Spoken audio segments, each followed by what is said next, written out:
up, guys?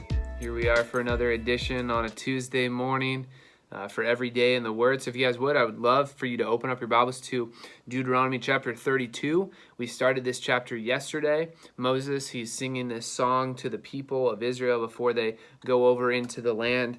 And we're going to read the end of it, this intense song of talking about what's going to happen to Israel, but also talking about how great God is and how much better God is than the other gods that they're going to find in the land. So Deuteronomy chapter 32, we're going to start in verse 28, and we're going to read to the end of this pretty long chapter. So Deuteronomy chapter 32, verse 28. For they are a nation void of counsel, and there's no understanding in them. If they were wise, they would understand this. They would discern their latter end. How could one have chased 1,000, and two have put 10,000 to flight, unless their rock had sold them, and the Lord had given them up? For their rock is not as our rock. Our enemies are by themselves. For their vine comes from the vine of Sodom, and from the fields of Gomorrah. Their grapes are grapes of poison. Their clusters are bitter. Their wine is the poison of serpents, and the cruel venom of asps. Is not this laid up in store with me, sealed up in my treasuries? Vengeance is mine, and recompense, for the time when their foot shall slip. For the day of their calamity is at hand, and their doom comes swiftly. For the Lord will vindicate his people and have compassion on his servants, when he sees that their power is gone, and there is none remaining, bond or free. Then he will say, where are their gods, the rock in which they took refuge, who ate the fat of their sacrifices and drank the wine of their drink offering? Let them rise up and help you. Let them be your protection. See now that I, even I, am he, and there is no God beside me. I kill and I make alive. I wound and I heal, and there is none that can deliver out of my hand. For I lift up my hand to heaven and swear as I live forever, if I sharpen my flashing sword, and my hand takes hold on judgment, I will take vengeance on my adversaries, and will repay those who hate me. I will make my arrows drunk with blood, and my sword shall devour flesh, with the blood of the slain and the captives from the long-haired heads of the enemy. Rejoice with him, O heavens, bow down to him, all gods, for he avenges the blood of his children, and takes vengeance on his adversaries. He repays those who hate him, and cleanses his people's land. Moses came and recited all the words of this song in the hearing of the people, he and Joshua the son of Nun. And when Moses had finished speaking all these words to Israel, he said to them, take to heart all the words by which I am warning you today, that you may command them to your children, that they may be careful to do all the words of this law. For it is no empty word for you, but your very life. And by this word you shall live long in the land that you are going over the Jordan to possess. That very day the Lord spoke to Moses, go up this mountain of the Abiram, Mount Nebo, which is in the land of Moab, opposite Jericho, and view the land of Canaan, which I am giving to the people of Israel for a possession. And die on the mountain which you go up, and be gathered to your people, as Aaron your brother died in Mount Hor and was gathered to his people, because you broke faith with me in the midst of the people of Israel, at the waters of Meribah-Kadesh, in the wilderness of Zin, and because you did not treat me as holy in the midst of the people of Israel. For you shall see the land before you, but you shall not go there, into the land that I am giving to the people of Israel. Okay, so some good stuff here this morning, Deuteronomy chapter 32. We see, again, Moses, he's preaching this, or he's not preaching, he's singing this song to the people before they go over into the land. And he's got a twofold reason. One, we kind of talked about yesterday, talking about what's going to happen to the people. But today, he's taking a step back, and he's praising God for how great he is, and how much better the God of Israel is than all the gods of all of the Canaanite people, Baal and Molech and all of these other guys. And so I love the way that he talks about how God is a God of judgment, and he will beat every other quote-unquote God, if you will. He says this famous verse 35, vengeance is mine and recompense, or maybe you know it, vengeance is mine, I will repay. Maybe you see that at the bottom of your page in the footnotes. But this is our God. He is the one who is the judge. We are not the judge. He is the judge. And we can rest assured that he is going to make every wrong right in this world and in Israel's world. And we can be confident that he's going to do that for us as well. Vengeance is his, it's not ours, and our God is going to win. And so as long as you are on his team, you are good. If you're not on his team, get on his team ASAP. So it's good reminder for us to remember how big God is, how great God is, and how he is a God of justice. But then at the very end, we see this little narrative about Moses. If you remember Moses' story, he's obviously leading the people out of Egypt. And so he's taking them around in the wilderness, and he was doing, for the most part, a really good job leading the people.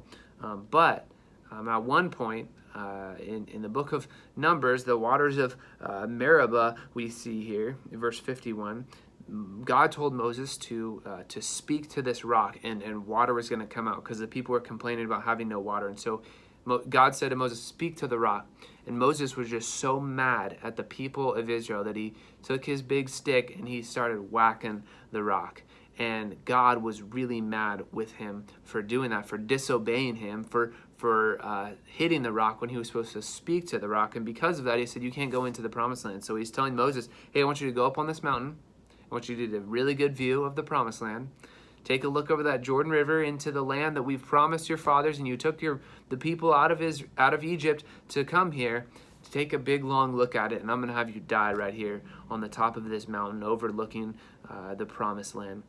Sounds really intense, but it's a reminder for us that God takes sin seriously, and we can't just think any sin is a small deal. Every sin is a big deal in God's eyes. So Moses not able to go over into the land, so tomorrow he's going to bless the people of Israel, go through each tribe, and then he's going to ultimately hand that baton off to Joshua, and then we're going to pick up this story in the book of Joshua, and we're going to see Joshua's journey as the leader of the people going into the land with all the famous stories about Jericho and all that kind of stuff.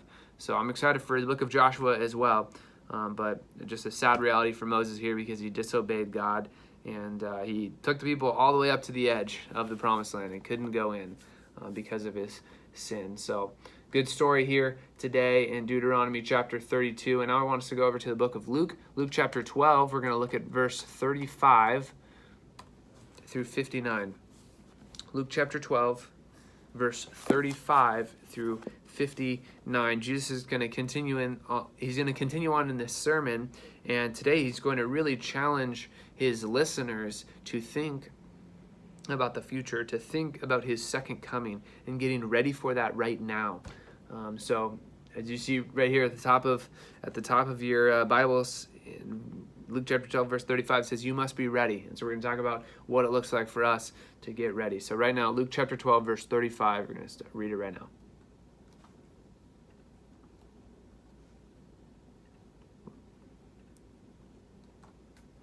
Stay dressed for action, and keep your lamps burning. And be like men who are waiting for their master to come home from the wedding feast, so that they may open the door to him at once when he comes and knocks. Blessed are those servants whom the master finds awake when he comes. Truly I say to you, he will dress himself for service, and have them recline at table, and he will come and serve them. If he comes in the second watch or the third, and finds them awake, blessed are those servants. But know this, that if the master of the house had known at what hour the thief was coming, he would not have left his house to be broken into. You also must be ready, for the Son of Man is coming at an hour you do not expect. Peter said, Lord, are you telling this parable for us, or for all? And the Lord said, Who then is the faithful and wise manager, whom his master will set over his household, to give them their portion of food at the proper time? Blessed is that servant, whom his master will find so doing when he comes. Truly I say to you, he will set him over all his possessions. But if that servant says to himself, My master is delayed in coming, and begins to beat the male and female servants, and to eat and drink and get drunk, the master of that servant will come on a day when he does not expect him, and at an hour he does not know, and will cut him in pieces, and put him with the unfaithful. And that servant who knew his master's will, but did not get ready, or act according to his will receive a severe beating. But the one who did not know, and did what deserved a beating, will receive a light beating. Everyone to whom much was given, of him much will be required, and from him to whom they entrusted much, they will demand the more. I came to cast fire on the earth, and would they were already kindled. I have a baptism to be baptized with, and how great is my distress until it is accomplished. Do you think that I have come to give peace on earth? No, I tell you, but rather division. For from now on in one house there will be 5 divided, 3 against 2, and 2 against 3. They will be divided, father against son, and son against father, mother against daughter, and daughter against mother, mother-in-law against her daughter-in-law, and daughter-in-law against mother-in-law. He also said to the crowds, When you see a cloud rising in the west, you say at once, A shower is coming, and so it happens. And when you see the south wind blowing, you say, There will be scorching heat, and it happens. You hypocrites, you know how to interpret the appearance of earth and sky, but why do you not know how to interpret the present time? And why do you not judge for yourselves what is right? As you go with your accuser before the magistrate, make an effort to settle with him on the way, lest he drag you to the judge, and the judge hand you over to the officer, and the officer put you in prison. I tell you, you will never get out until you have paid the very last penny. Wow, some convicting rebukes from Jesus here today in Luke chapter 12. I love just this parable that he gives at the beginning, talking about this wedding feast and master coming home, finding some people ready, finding some people not ready. And it's just a reminder for me every time I read this text, just a reminder that I need to be ready at all times.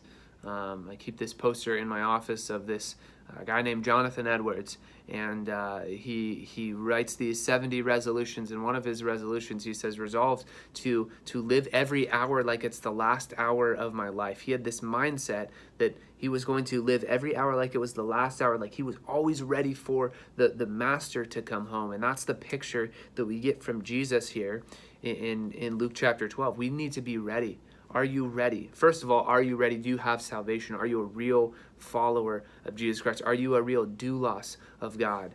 Or are you just sitting on the sidelines, doulos to your sin and a slave to yourself? Or are you really a sold out, submitted slave to God, because that's what he requires of you. And if you are that, if you are a real slave of God, you're a real Christian, a real believer, then what you need to do is make sure you are continually getting ready. You're not surprised by Jesus' second coming. You're not surprised when out of nowhere he comes back and takes his church home. That shouldn't be a surprise to us. We should be ready for it. We should be living for it. That means we need to be running from sin. And when we do sin, it's going to happen. When you do sin, you need to quickly confess it. You can't just sit in it and be, I'll confess tomorrow, or, maybe next week. No, like when you have unconfessed sin in your life, you deal with it immediately. When temptation comes, you think, would I like to be doing this kind of sin when Jesus is coming back? I don't want to.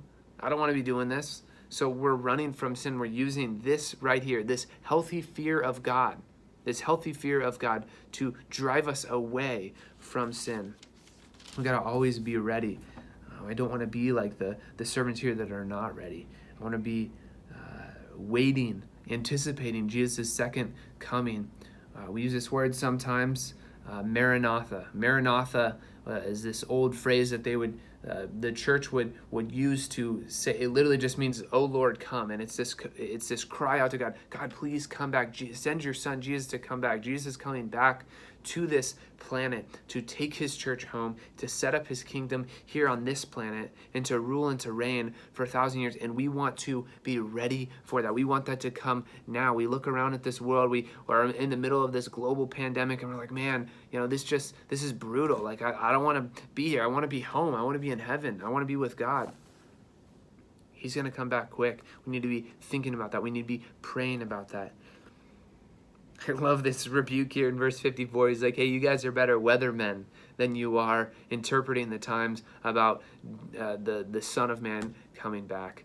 Wow, that's a slap in the face right there from Jesus. But it's a good reminder for us to make sure that we are ready. We are living like it. We are like Jonathan Edwards, the guy on my wall, living every hour like it is the last hour of our lives. That's the mindset we need to pursue. So let's do that this week. Let's do that today. Live today like it's the last day of your life, in the sense of you running from sin, you pursuing obedience, you submitting to God. That's something that we need to be doing here today. So good reminder from Luke chapter 12. Now I want us to go over to Psalm 78.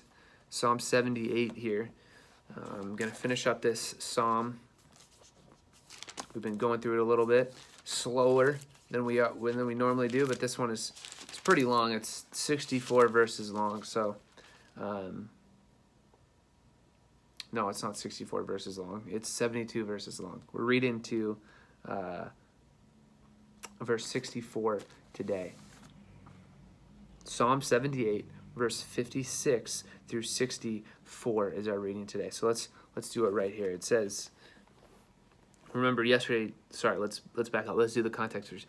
What was going on here is he's recalling the history of Israel, and he's trying to remind them of God's faithfulness so that they would pursue that trust in God and that confidence in God now. So pick it up in verse 56. He says, yet they tested and rebelled against the Most High God, and did not keep his testimonies, but turned away and acted treacherously like their fathers.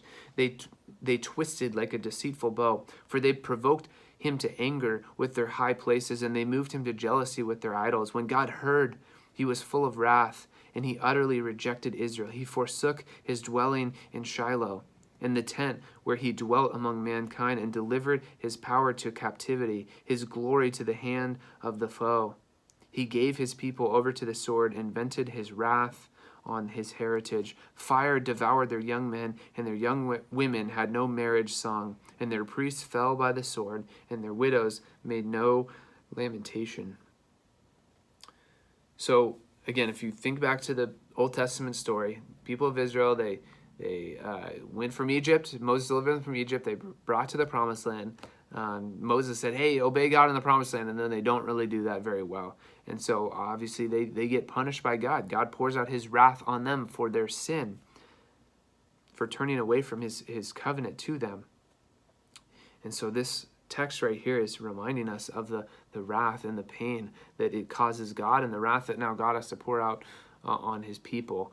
And I pray that this reminder is something for us to take to not take lightly, to think of God in this way, to think of him with this high view, remembering that God is a just God, and for our sin, God cares about our sin. It's not no big deal to him. It's a big deal to him.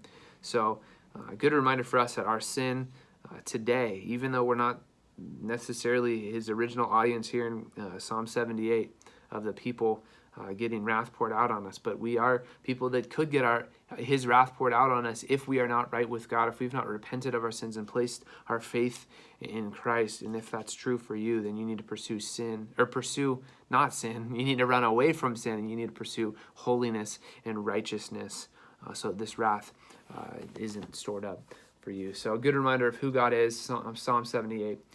All right, let's read Proverbs chapter 12, verse 24 for our proverb of the day. It says, "The hand of the diligent will rule, while the slothful will be put to forced labor." I love it. The hand of the diligent will rule, while the slothful will be put to forced labor. Are you someone who pursues your work diligently? Is your hand a diligent hand? Because if so, this proverb here says you're going to prosper. That means God will bless you for your diligence. But if you're someone who's slothful, someone that's really slow and doesn't care about their work and slacks off, it's not going to go well for you. It says the slothful will be put to forced labor. There will be punishment. So let's pursue diligence today, whether it's homework, whether it's reading, whether it's even just your Bible reading. Are you pursuing all of these things with diligence, or are you pursuing them like a sloth? Let's not do that today. Let's pursue with diligence our work that's in front of us. You'll be blessed for that. So hopefully there's a good push for us today to obey God, to pursue obedience, and submit every aspect of our life to him. So we'll be back tomorrow for another edition of Every Day in the Word. But for now, we're signing off, and I hope you have a great rest of your day. We'll see you.